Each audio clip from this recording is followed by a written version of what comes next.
I do apologise. Oh, hang on a sec. What's going on here? Let's get rid of that. Yes, I don't know what happened there.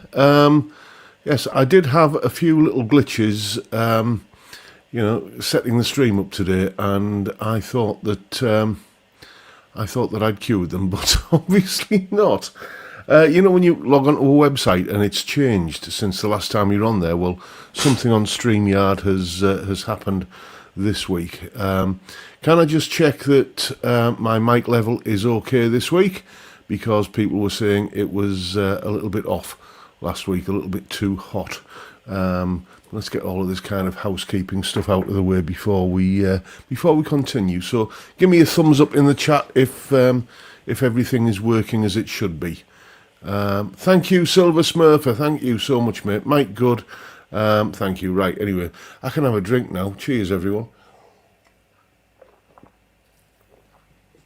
Yeah, it was like there was two versions of the intro theme playing there, and I don't know how that came to be, and they were both out of sync.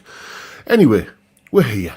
We're all assembled. It's Friday. We're having a beer, or at least I am. Hope you are as well. Let's have a look and see who was first through the door. Rent to Kill reclaims his crown, closely followed by Ingrid, then Dave Fiendish and El Baldo. You're going to be playing quite a part in tonight's live stream. More on that later, but anyway, some of you might have seen a poll that I've put up on the community YouTube section. All will be, it sort of ties into what we're going to be talking about tonight a little bit. Anyway, there's Johnny Random, there's Terry Day, there's Autogeddon1 and Anton, Francis Chambers, Malcolm Spillett, Amadeus, Theme Tunes, Steve Entwistle, David James and Grandpa Joe. I always read out Grandpa Joe on screen because he's my official head of global marketing. Cheers, Fattercasters. I'm beating the drum. Join John's Patreon. Consider buying a book. Your purchase helps keep what you like going. Check out his Patreon Tier 2 benefits and a weekly Zoom chat indeed. Thank you very much, Joe. Joe is going to be conspicuous by his absence after that post there, because I think he put that up fairly early on when I set the live stream up, because he's got a family thing going on, so he's probably going to be watching this on catch up. So if you're watching on catch up, Joe, thank you, and to anyone else that's watching on catch up as well. Anyway, there's Mark Kerno and Frank Ball and Vincent Brennan. We've got PFY Guitars. We've got Cylon Hybrid. Excuse me, I got wind. Peter Collins is in, so is John Ross and Dr. Gomez. Francis Chambers is there, and who's this? Terry has sent me 10 Canadian dollars. Thank you so much. Terry is one of the lads who turns up on the weekly Zoom chat for my Tier 2 Patreons, and not only is he paying for my Patreon, he always chucks a tenner in the tip jar on here on a Friday. What a lovely bloke. Anyway, we got Steve Fail, we've got, there's Grandpa Joe again, Stephen Hedger, J.R. Channing, Paul Trainer is in, just back from picking up a TIAC 4-track reel recorder. Oh, there's a blast from the past. I got an email from Andertons today, because I must have bought something from there once upon a time, and once they've got your email address, offering me a great deal on a Tascam 8-track digital recorder. No thanks. Who else have we got? We've got Cal Texper and Gary Goodwin, and once again, Paul Trainer. There he is. A couple of quid in the tip jar every week. Thank you so much, mate. And then there's 60s Man, Robin Fawcett, Chip Young, Gordo Canuck, Austin Barrett. There's Johnny D and the local boy just round the corner from me, Colin Falcon is in. Let's have a look. There's Thomas Mulvaney and have I said Vincent Brennan? Well, I just have if I haven't. Excuse me. Lots of chat going on in between. Yeah, I love it when I see you lads talking amongst yourselves. There's Nathan and Chris Ottawell and we got Rex and Matt. Good morning from Phoenix. He says we are booking our hiking trip in the Lake District for September the 9th to the 16th. Hope to meet up with some of our Redcar Mageddon friends during or after hiking York, Redcar, Newcastle. Well, that'd be cool. If you want any recommendations for pubs in the Lake District, then just message me and I can give you a long list of those. Strumming Roaming is in, so is session guitar legend Gary Shaw. William Forrest, K1 China is in, so is Jack Collins. And there's Raymondo Galfredi with another £3 in the tip jar, a super sticker. I'm not even sure I know what one of those is. What's the difference between a super sticker and a super chat? Can anyone tell me the difference? We've got Ron Wells, we've got Silver Smurfer, El Baldo is back. He's obviously been away and come back. Mark Card is in, Muleman72, Searching for Tone, Dingers 63, and who else? We've got J.L. Young, and a lot of people saying that the mic sounds better this week. Thank you so much. Anyone else that I've missed? Sometimes Dim Never Thin is in, and thank you for all of the confirmations that the mic is sounding good. Lots of those. Then is there anyone new? Malcolm Spillett saying, "Hi John, I see my guitar seems to have arrived." Yes, I did email you, mate. I emailed you, Malcolm, to tell you it turned up. Did you? Did you not get the email? There's Peter Hall, and Mr. Chris is in, Miserable Old Geezer, and who else have we got? Miserable Old Geezer is the artist formerly known as Mississippi Blues, by the way. And Bill Mumbo, Jeff Rock, and Mark Kerno. Again, couple of quid in the tip jar. Thank you so much. And I think that might be just about everyone. Apologies if I've missed out any names, but you know what it is. I'm just a befuddled old fat bloke from up north. Bound to happen, isn't it? Anyway, let's tell you what's coming up on the channel this week. Gloria, a lovely lady who goes by Strumming Ronin, who is in the chat right there.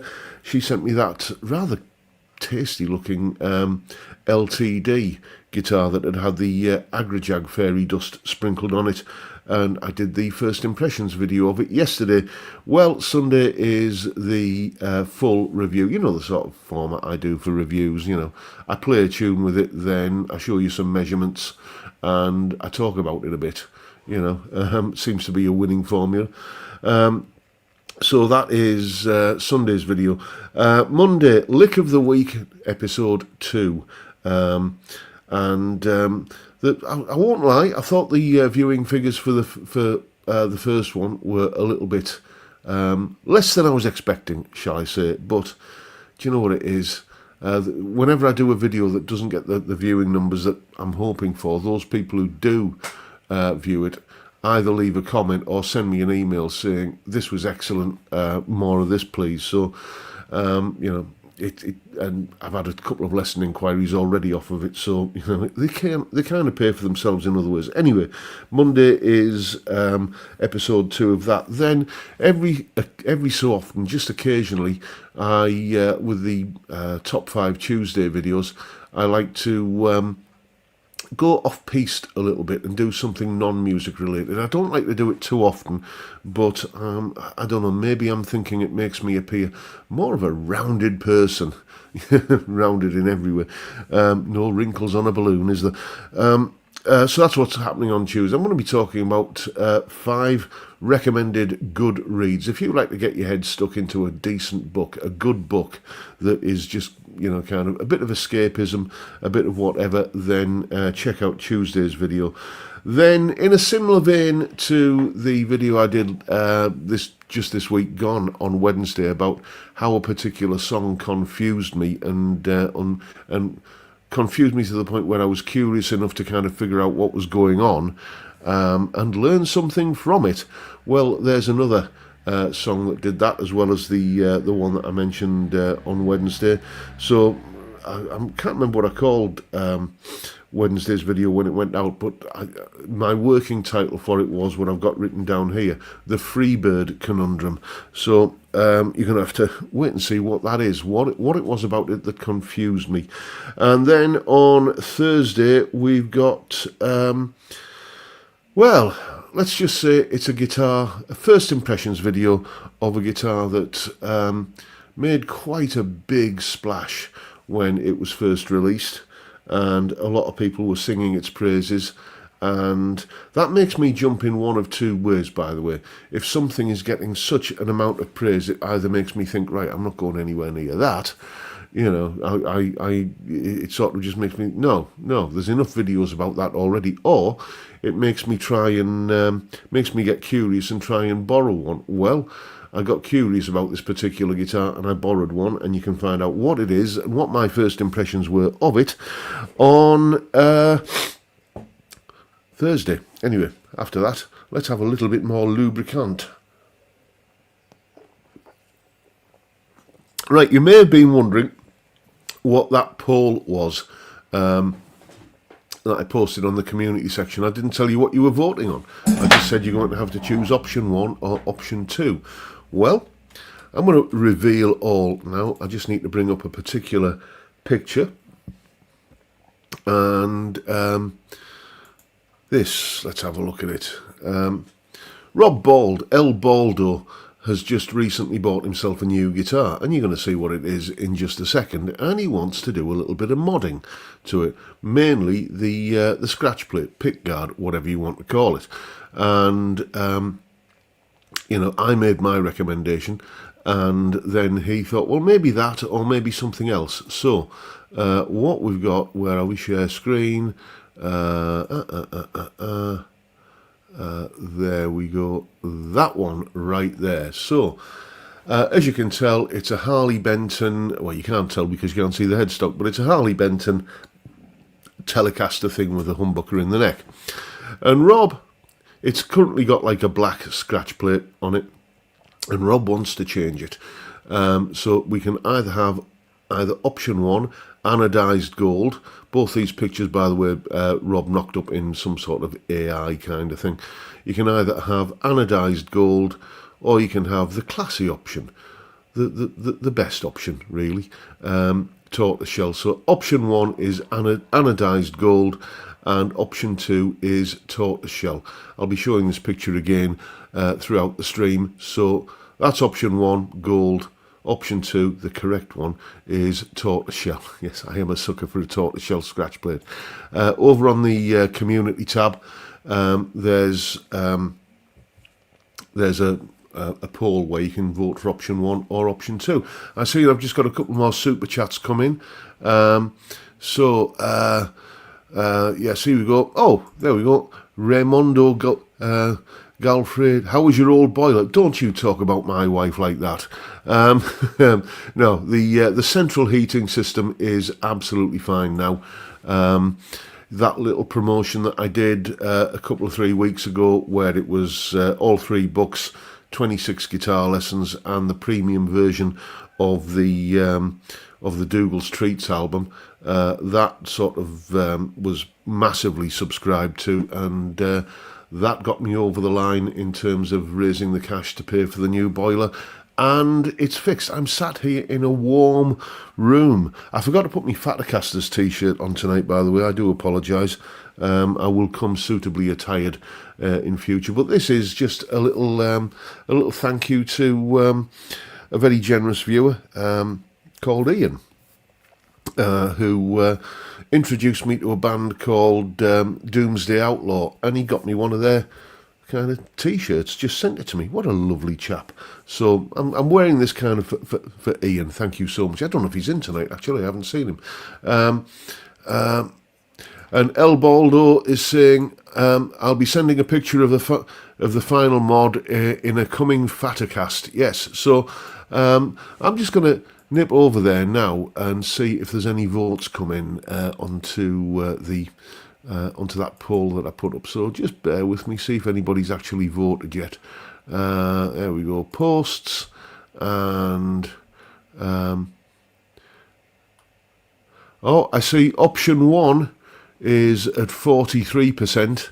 We've got 14 votes so far. Option 1, that's the anodised gold, is 43%, and option 2 is at 57%. So the tortoise shell is winning at the moment, and I've got to tell you, I like that. Let's have a wee look. Oh yes, I should thank you, Anton. Thank you for putting the poll link in there. I meant to do that, and I completely forgot about it because, once again, I'm just a dim fat bloke from up north. Gordo kind of likes the gold. There's Ian Clark. We were just talking about you, mate. Good to see the shirt is still on heavy rotation. Let's see the back of it. You want to see the back of my shirt? Yeah, the back. It's one of those shirts where the back should really be the front. I don't know. Can you?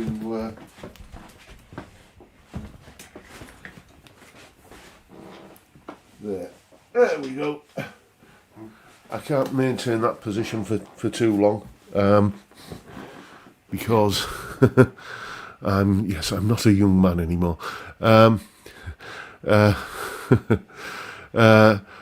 Option 2, Under Floyd Rose on a Telecaster. What do you think this is? 1986. I remember seeing Midge Ewer playing some big kind of like proper hollow body archtop jazz box years ago, back in the 80s. I don't think it was a Gibson, it might have been a Yamaha or an Ibanez or something. Proper sort of George Benson-y kind of guitar. And he put a Kahler system on it. And you think, even in the 80s, I thought that was a step too far. Yes, Ian Clarkson didn't see the best bit. It says the last line underneath, it says, might as well drink ourselves to death. Well, there's worse ways to go, isn't there? Anyway, speaking of, how are we doing? Let me just recharge my flagon. Back on the Aldi Carling knockoff this week, which I think I've been on Carlsberg the past couple of weeks, and I actually think I prefer this. It's just, I don't know, can't tell you why. I prefer the price. Honestly, if you've got an Aldi anywhere near you and you just want a perfectly acceptable guzzling beer, 3.4%, it's enough of that'll get you where you want to be. 15 cans of this in Aldi for $7.99. Happy days. And where's my vape gun? There it is. Mule, where do you think you are? The Masked Singer. Malcolm Spillett, yeah, I think I saw Midge Ewer play that on one of those Princess Trust gigs. That's probably where I saw it as well, mate, because I had that was like an annual thing in the 80s, wasn't it? Eric, and there'd always be Eric Clapton, there'd always be Phil Collins, there'd always be Mark Knopfler, and who else would be? Elton John would be there, and Rod Stewart. Those were the kind of the ones that used to turn up regular, and then there'd be whoever was in vogue at the time. El Baldo, what you saying there, mate? When I was down in Salisbury last week, I grabbed a couple of those Carters. Can't get it in Scotland. To try my hotel room. Yes, better than Carling. Yeah, well, I think that's called damning with faint praise, isn't it? Better. It is better than Carling, but it's considerably better than Carling. Carling has the edge in like having the extra couple of percentage points to knock it up to 4%, but what that means over the course of an evening is that you've just got to have a couple more of those than you would of the Carling, and a couple more of those is no sacrifice, really.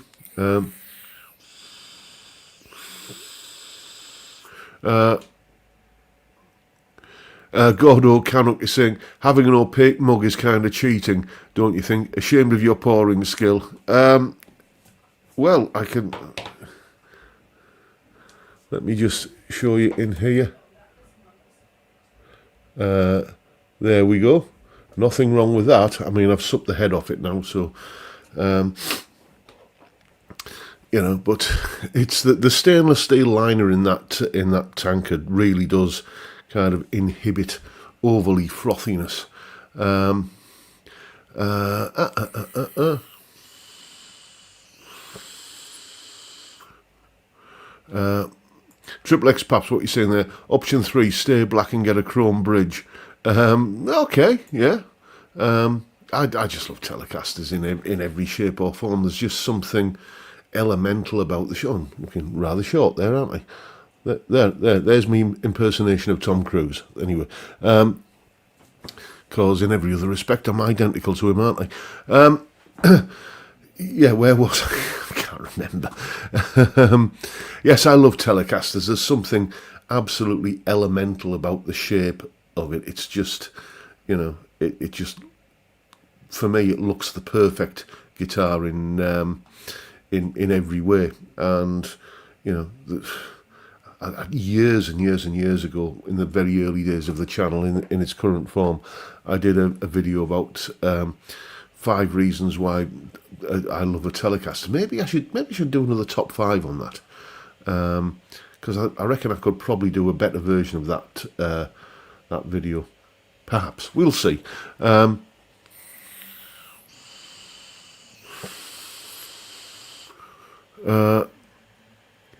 Let's have a look. Gordo Canuck is saying, like I say, cheating is out of calling. You can still yell flake if you want to. I'm not stopping you doing that. You just can't prove it these days. Malcolm Spillett, what you saying there, mate? I have a Fender Telecaster and a PV Tele-shaped guitar with HSH configuration and a piezo. That's going to be a versatile old beast. That's the real sort of. Let me get this camera right again.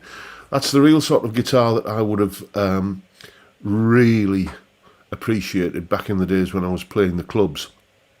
You know, because in those kind of bands, you're doing everything from what's in the top 40 at that particular time, and that might be sort of, to give you some sort of idea of the time frame, that might have been Chesney Hawkes or Kylie and Jason, all the way through to like a Queen medley we used to finish off with at some point, and then whatever Phil Collins was doing at the moment, and maybe a few golden oldie kind of Motown numbers. You know, so you had to cover a lot of ground, and I used to use a Strat as my main guitar, and I had various kind of backup guitars that were all sort of Stratty, of one description or another, Pacificas and Tokais and what have you.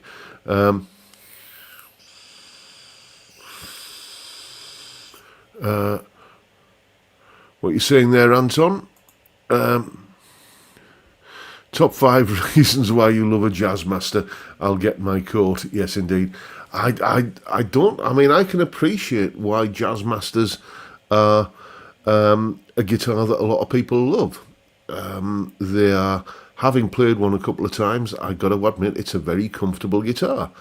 And, you know, if you want that sort of Bigsby kind of trem, but not a Bigsby, then, you know, it's a jazz master trem is closer to that than like a Strat sort of trem. And, you know, the versatility with all the kind of cluttered looking switches and knobs and dials up on the top horn and everything. I get why people like them, and, you know, it's just, I don't know, there's just something about the look of them. They look lumpen and ugly to my Telecaster biased eyes, I'm afraid. Jay Aoyong is saying Telecasters are fickle things, very hit and miss, difficult to find a good one. Top 5 guitar stands. Is there much to choose between them? You know, I mean, I've got just like a 3 guitar rack down here, down there, which you can't see. Oh, you can if I do this though. You can see kind of, there's 3 guitars right there, and there's the Grandpa Joe Les Paul in the place of honour there, and then the ones, oh, knackered the camera again, haven't I? The ones up on the wall, and You may have noticed that there are a couple of guitar boxes in the background, and I was going to be doing an unboxing on the live stream today, but basically I thought the unboxing deserves a video in its own right, but I will show you just because probably some of you are curious. We've got this one here, which is, what's wrong with this? It hasn't got a tortoiseshell pickguard. It says Fender Telecaster on the top, but it's not a Fender Telecaster. Miserable old geezer sent me this guitar. This is a parts caster that he put together himself, and it's been donated to me to give to Zoe's place. I might not give it to Zoe's place though, because it says Fender Telecaster on the top, and they might, because they don't know. I'll tell the lovely Chloe, who usually kind of comes and picks the guitars up, that it's not an actual real Fender, but whether that message will get passed on or not, and I don't want to get the charity into bother for, you know, kind of selling it as a Fender, and then obviously that could kind of have repercussions for them, because it's pretty obvious that it isn't. So I might send this one down to Paul at Milehouse Studios for him to get a video out of, and pass on to, you know, whatever charity he is supporting. But massive thanks to Miserable Old Geezer for the artist formerly known as Mississippi Blues for sending that. And then another one, and they both turned up on the same day, is this one here, an Epiphone Wildcat. This one is courtesy of Mr. Malcolm Spillett, who's loaned me this guitar to make a video or two with, and then it will be winging its way back to him down. And thank you, Malcolm. And he's also got another one that I'm really anxious to have a little bit of a look at as well, but you'll find out more about that in due course. Let's just prop this one up over here. So thank you to Miserable Old Geezer and to Malcolm Spillett for the loan of a couple of lovely guitars. Shall we have a look at some let's just check on the poll here. I'm just going to refresh this, and then we're going to have a little bit of a look at oh, I see we've got 29 votes so far, and option 2, the tortoiseshell, is getting quite a lead. Option 1, the anodized gold, is at 31%, and option 2, the tortoiseshell, is at 69%. So, you know, it's looking like it's the tortoiseshell one that it's his to lose, basically. Anyway, let's go and have a look at some guitar pictures. And come on. Right, it's just taking a while to load. There we go. Now, back to here and share screen once again. And yes, I can't remember whether it was in a video or in one of my blog posts, but I mentioned my first ever guitar was a K steel string student folk acoustic, and Derek Stopperton wished me a happy birthday for last week. Thank you, Derek. And he sent me a picture of this, which is obviously one of his brood. It doesn't look identical to mine. As I seem to recall, mine had some kind of very basic trapeze tailpiece, and it didn't have the slotted headstock. But that is, you know, it's very close to my memory of my first ever guitar back in 1978. So thank you for sending that, Derek. And what have we got next? This is Gary Shaw's 120 watt Bugera. That was an amp that he bought to do some gigs with a friend of his, has like an Americana kind of band, really good band actually. He sent me some recordings, and you know, and he said they weren't rock, but boy were they rocking, which meant that he needed the kind of volume that only 120 watts of valve power can deliver. Yes, I bet that was an experience standing in front of that full throttle, and that, looking at it, that's an amp that's been in and out the back of a van a few times, isn't it? Yes, we've all owned amps like that. Then this one, a chap called Hilario. This is his Telecaster, which is at the time of this picture coming through, was on the workbench at Agrajag Guitars. And this is such a coincidence, because I have a Sire T3 in precisely that same colour that's getting precisely the same neck pickup, and there's a bridge pickup going on, but the main mod is the neck pickup is being swapped out for a Charlie Christian. And when James from Agrajag, when I kind of gave the guitar to him and I said, I want this pickup putting in, he says, I've never fitted one of those pickups before in my life until last week when, I had another Telecaster, same colour as this, come in, for the same mod. Weird. That's kind of Twilight Zone, isn't it, really? But yes.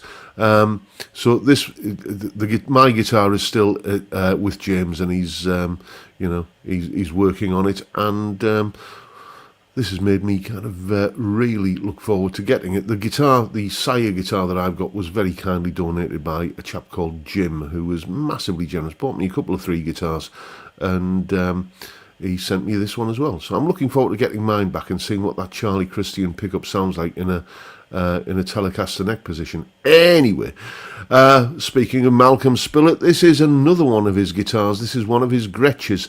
I think this may be the model that I reviewed way back in the distant mist of time, well before lockdown or any of that kind of stuff on the channel. I always get confused. Is it the Streamliner range? I'm not sure, but I think mine was in like a kind of spangly, sort of bluey grey kind of finish, I seem to remember, and I quite enjoyed the guitar, as I recall. And there's nothing else gives you that sort of Brian Setzer vibe, is there, really? What else have we got? This comes from Mark Card. I'm going to be mentioning you very shortly, mate. And this is his Fender Acoustic Electric T-Bucket 300 CE. C-shaped maple neck, rosewood fingerboard, flame maple top, mahogany back and sides, and a Fishman Isis 3 electronics, which I believe is the same, the same kind of preamp and pickup that I've got in my main electroacoustic. And if it is, I can vouch for it. It records really, really well. And then we've got Mark Fay's Revstar. Again, a guitar that I'm sort of gassing for once again. I had one, and I regret letting it go. This is the RSS, the standard one. I had the one below that, the RSE, the Element one. And if you've never tried a Revstar and you're wondering if all of the hype about them is justified, yes, it is. They are beautiful guitars. Then one from Mr. Chris. I think this must be one of Mr. Chris's ex-wives, as he calls them. Strangely, that looks like it's strung right-handed. And Mr. Chris, as we all know from previous guitars that he's sent over, is a bit of a southpaw. I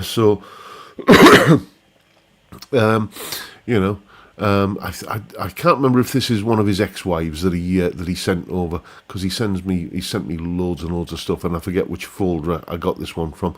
But interesting looking thing. I'm not sure exactly what it is, but interesting. Then let's zoom in a little bit on this. We saw some of Rex's guitars, Rexomatic, the man himself, earlier, or like last week.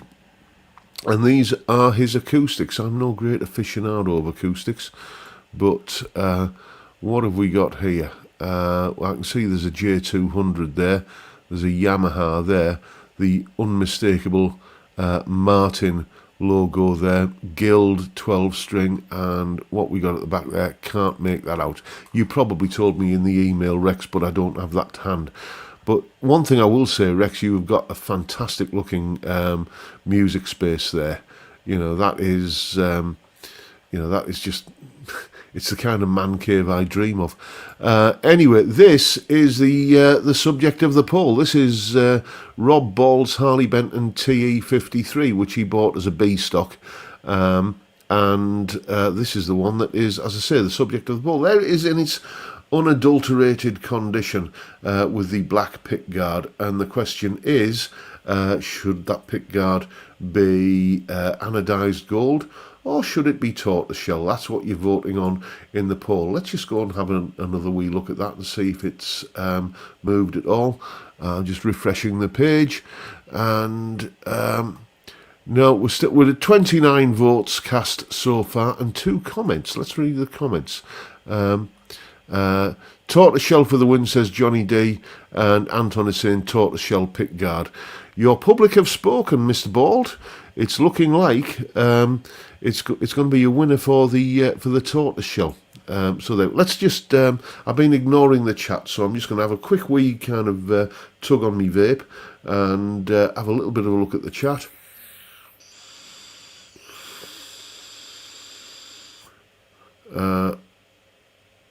Let's have a wee look. Jay Aoyong is saying there's a boutique Japanese builder that makes thin line tellies with a Charlie Christian pickup. Malcolm Spillett saying yes, it's a streamliner, holds tune really well. That's an achievement for a guitar with a Gretsch, it has to be said. For a guitar with a Bigsby, it has to be said. Jay Aoyong is saying nice finish checking on that telly, goes well with the Sonic Blue. El Baldo is saying call the telly, the telly, Charlie. I intend to do that, mate. I was ahead of you there. Jay Aoyong is saying Milehouse neck rest. I don't know, was it on the in the? I don't know. I didn't notice. Possible.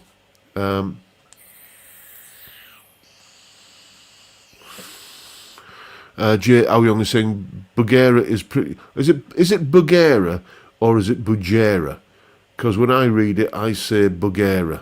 But anyway, it's like, is it Ibanez or is it Ibanez? I used to be in a band with a guy who used to, always say Ibanez.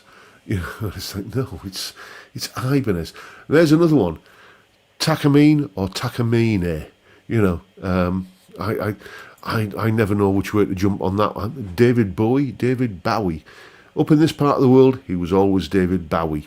Johnny Random is saying, did your first guitar ever stay in tune, John? Getting it in tune was a bloody struggle in the first place, mate. 6 steel strings, an action like a bloody hard-boiled egg slicer, and a pitch pipe. That's what we had to deal with back in our day. When I were a lad, let's have a look. Jack Collins is saying, just waiting on my wife to bring me my beer. Ooh, yes. I got my wife a present today. Raimondo Galfredi is saying, bugger her. Yeah, Jay Aoyong, Chelly, good name for a Chinese knockoff tea style guitar. Yeah, I got my wife a present today, and she's, well, our vacuum cleaner is a big, old, clunky thing that she really struggles to carry up the stairs, bless her. So I bought her a new vacuum cleaner, one of those kind of cordless ones with that's just kind of like a hand unit and attachments that go on. And I made the mistake of saying, there's your early birthday present. Oh, it didn't go down well.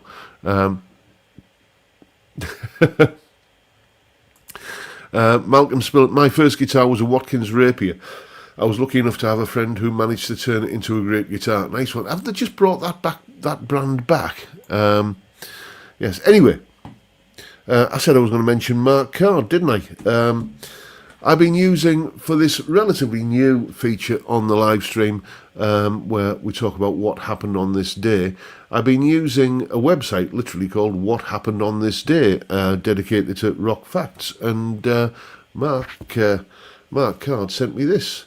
the Rock and Roll Almanac. He just kind of ordered it for me on Amazon, and he said, I hope to see you using it on the live stream, so I'm going to do that right now. So today, 27th of February, these are the things, or a selection of them, we'll see how many we get through, that happened on this day in rock. Starting with a single that was released on this day, 27th of February 1995, Faith No More released the single Digging the Grave, and the album Bad Religion by the Grey Race, never heard of them, was released on this day, 1996. Born on this day in 1954 was Neil Schon. In 1957, Adrian Smith. And in 1960, Johnny Boy Van Zandt. And died on this day, Doug, this is really small print, Doug something, I do apologise, Doug, but you died on this, and he was the original drummer for The Who, and he died on this day in 2019. I'm going to have to get some better glasses for this. Anyway, on this day, 1967, Pink Floyd continue crafting their psychedelic masterpiece, The Piper at the Gates of Dawn, at Abbey Road Studios. With the exception of 2 group-composed instrumentals and a single Roger Waters track, the album is entirely the brainchild of Syd Barrett, whose surreal lyrics and experimental approach define the band's early sound. On this day in 1970, Jefferson Airplane land in legal trouble when they fined $1,000 for profanity on stage during a gig in Oklahoma City. This would hardly be the last time rock bands push the limits of free speech. On this day in 1971, Janis Joplin's posthumous album Pearl hits number 1 in the US, staying there for 9 weeks. Released 3 months after a tragic heroin overdose, the album features some of her most iconic songs, including Me and Bobby McGee and Mercedes-Benz. On this day in 1977, Keith Richards finds himself in deep trouble when 22 grams of heroin, 5 grams of cocaine and narcotics paraphernalia are discovered in his Toronto hotel room during a 15-officer police raid. Arrested for possession with intent to traffic, Richards faces a possible life sentence. His bail is set at $25,000, but in a stroke of luck, the court later determines that he purchased the drugs while in Canada rather than smuggling them in, and he walks away with a suspended sentence. In 1981, February the 27th, The Who released You Better You Bet, their first single since the death of drummer Keith Moon in 1978. Taking over on the drums is Kenny Jones of the Faces fame, marking a new era for the legendary rock band. We've got 3 more. Let's go for 1996. Bad Religion dropped their 9th studio album, The Grey Race, featuring Brian Baker on guitar in place of Brett Gershwitz, or Gurewitz, I'm not sure how that's pronounced, who left the band 2 years earlier. While he was instrumental in shaping the band's sound, Baker, a punk veteran from Minor Threat, helps keep their legacy alive. On this day in 1998, Vince Neil tries to one-up his Motley Crue bandmate Tommy Lee by releasing his own sex tape. Teaming up with Internet Entertainment Group and Vivid Video, Neil makes sure fans get a 60-minute home video of him getting wild with 2 adult film stars in Hawaii. How classy. On this day in 2001, Carlos Santana returns home to Navarro, Mexico, for the first time in 46 years. In his honour, the town unveils a statue of Carlos and his mariachi-playing father, Jose Santana. The guitar legend is also given the keys to the city and named Favourite Son. So there you go. That's what happened on this day, February the 27th, in rock and roll history. Anyway, let's have a little bit more drink. And have a look in the chat. I do apologise if you're kind of messaging me in the chat. I often say I'm not Rick Beato. I don't have an army of interns and Santa's little helpers keeping an eye on things for me. If I'm talking, I can't be looking at the chat. If I'm reading from that, I can't be looking at the chat. So It's not willful ignorance. I beg your pardon if if you've been trying to kind of catch my eye and and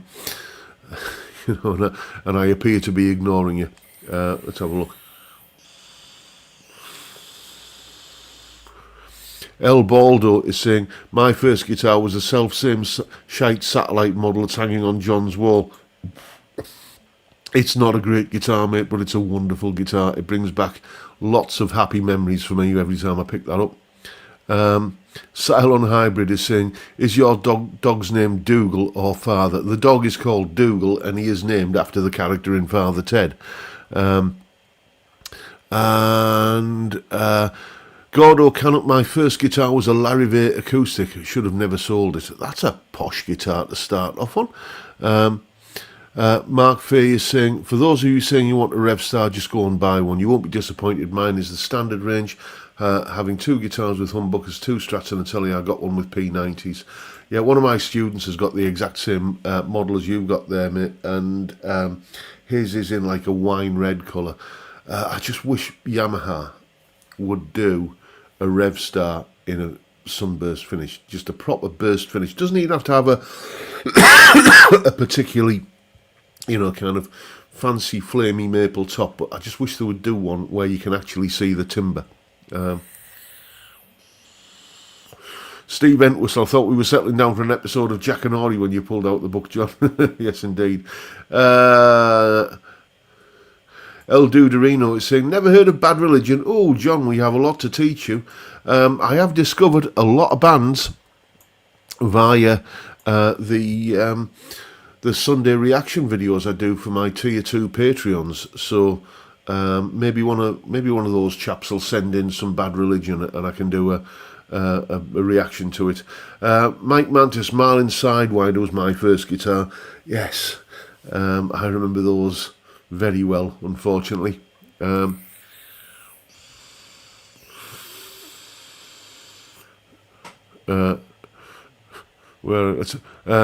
Bennett, my Woolworths top 20 came with a pound of cheese. Yes, I was one ahead of you there, mate. I had the top 20. That was my first electric guitar. I went from that K Student Steel 6-string folk acoustic to a Woolworths top 20 to the satellite Les Paul copy, and then it gets a bit hazy after that because I had lots of guitars that I would sort of buy and sell and trade and part exchange. Sometimes I would own a guitar for a matter of days before I would move it on.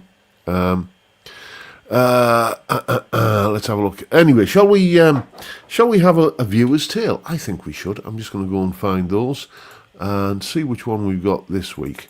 By the way, I just want to mention that if you have any guitar pictures that you want to send me, it doesn't have to be even a guitar. Gary Shaw sent me a picture of one of his amps. Just anything that you use to make music with.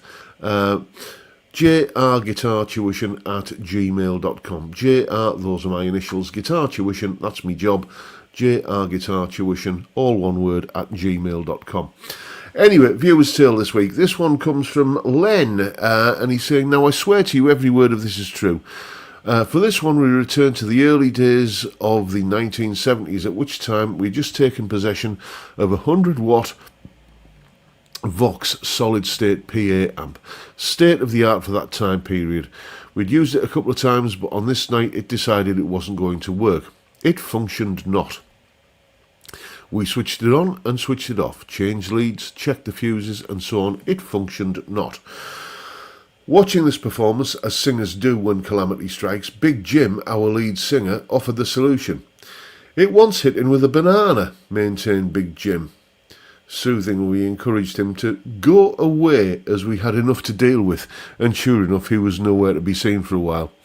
Now Jim's day job was delivering for a wholesale fruiterer. Eventually he reappeared brandishing a large banana, hit the thing with it, and lo and behold it worked. To this day I have no explanation how this happened, but it did. Rock on, Len. Yes. That's just one of those things, isn't it? That you think, Yeah, you literally couldn't make that up. I say I've got another super chat there. We've got from K1 China, SEK65. What can I buy with that? I'm not up on my currency. Does that buy me a pint of beer or does it buy me a house? I don't know. But thank you so much, mate. Much appreciated.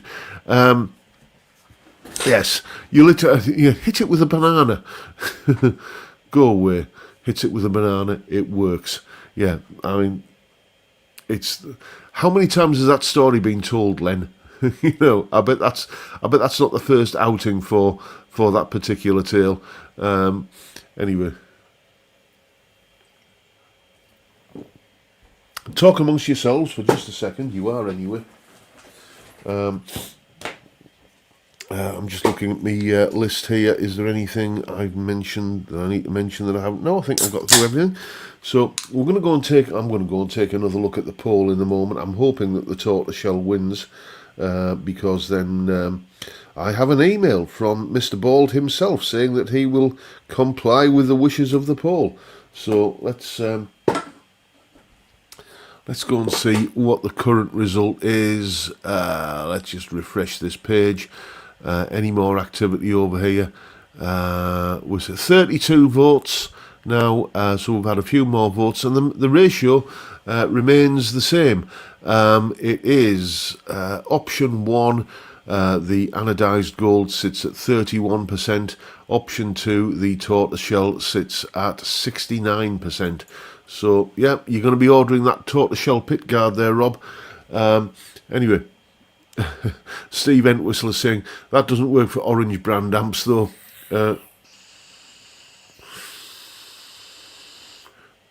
Where are we? Lots of talk here about first electric guitars. Johnny D, what you saying there, mate? My first electric was a terrible thing called a Vox stroller. Sounded best if I strolled far away from it as possible. Yes, we've all had guitars like that in our time. Muleman saying it's because of the potassium in the banana. Sometimes dim, never thin is saying krona. Okay, so that's the currency that I didn't know because I'm a stupid, dim, fat, ill-informed northern bloke. Let's have a look. Mark Faye saying my first electric guitar was a second-hand Sumbro Les Paul copy and it was awful. Would not stay in tune. Went from that to a Gibson SG. That's a big leap, isn't it? Because when I was like a young and learning, you just never dreamed that one day you'd own a real Fender or a real Gibson. My sights were set much lower than that when I was playing that Woolworths Top 20.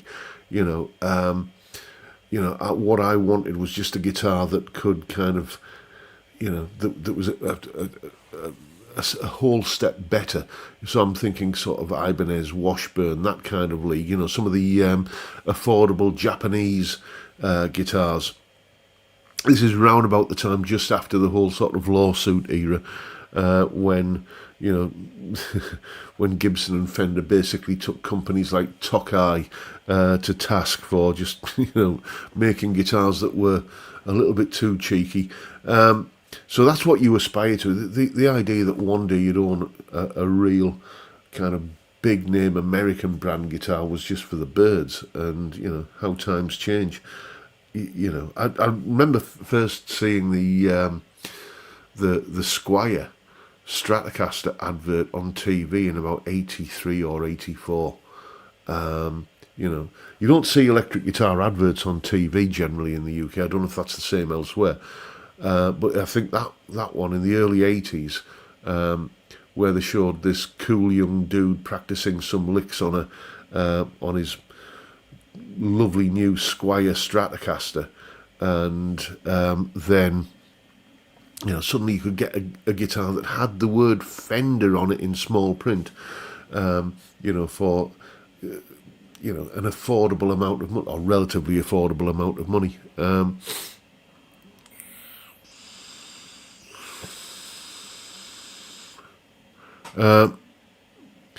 Did you get anything good for your birthday last week, John? To be honest with you, mate, yes, I did. I bought myself my birthday present to myself was a bottle of rum.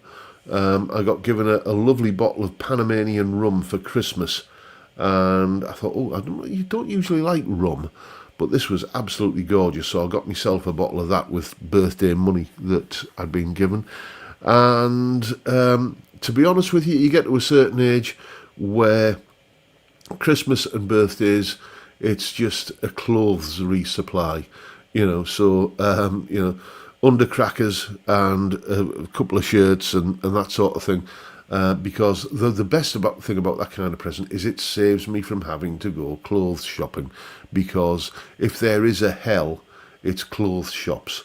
Not that I'm the most sartorially elegant individual. When have you ever seen me in anything other than a t-shirt?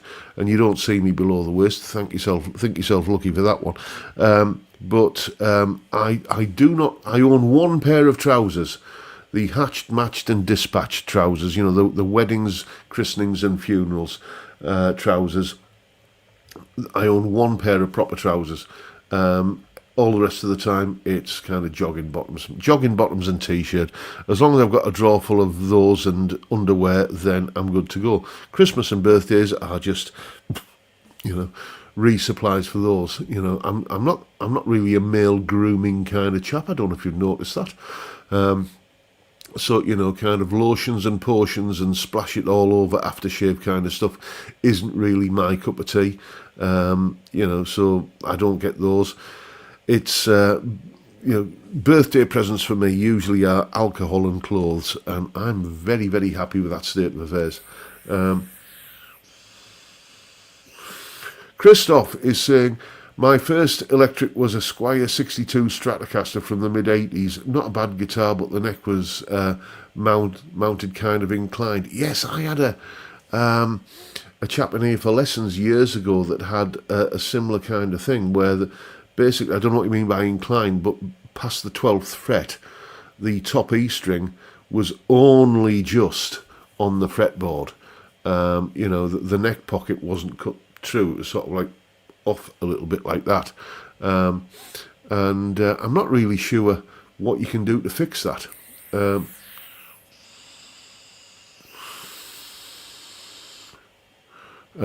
Silent hybrid, what you saying there, mate? Finding clothes to fit is like trying to buy a Tokai from a charity shop for a tenner. Yes, yeah, that is the one thing. I'm, as you know, quite a tall gentleman, and finding trousers with the requisite inside leg measurement is can be something of a struggle. So my excuse is I've got a pair. I don't want to wear them out because they're difficult to find and replace. Tom Clark is saying, my first pair of jeans were known as Tesco Bombers. I think my first pair of jeans were Brutus Gold. Does anyone remember those? Yes. And I saved up for them. My parents didn't approve of jeans because hooligans wear jeans. So I saved up for a pair of jeans. They wouldn't buy me them. And the jeans of my choice were a pair of Brutus Gold. God, anyone remember Brutus jeans? Dearie me. Anyway, chaps, we're talking all the way. It's time to wrap things up. We're 59 minutes plus change in. Thank you once again for turning up and listening to a fat, bald, dim northern bloke talk absolute cobblers for an hour. It's been a blast, and I'll keep on doing it till you're sick of me. But for now, time, gentlemen, please.